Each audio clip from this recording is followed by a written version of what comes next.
Our hawker's wok is smoking hot.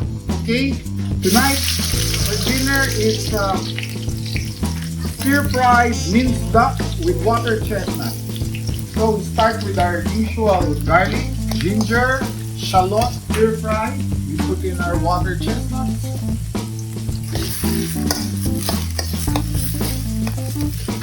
Nice and sizzling.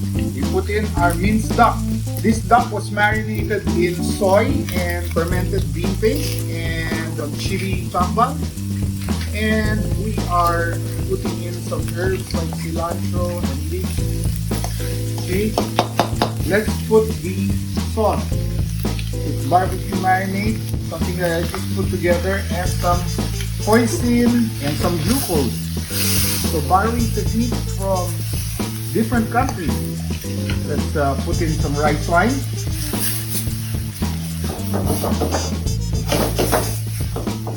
We bind all the flavors together with some cassava based starch. There you go.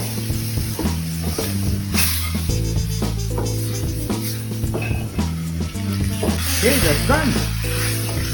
We've got our dish. That goes into the plate. We just top that with some nice flavored leeks. Minced duck with water chestnuts. Okay. With a bean paste sauce for that. And some lettuce cups.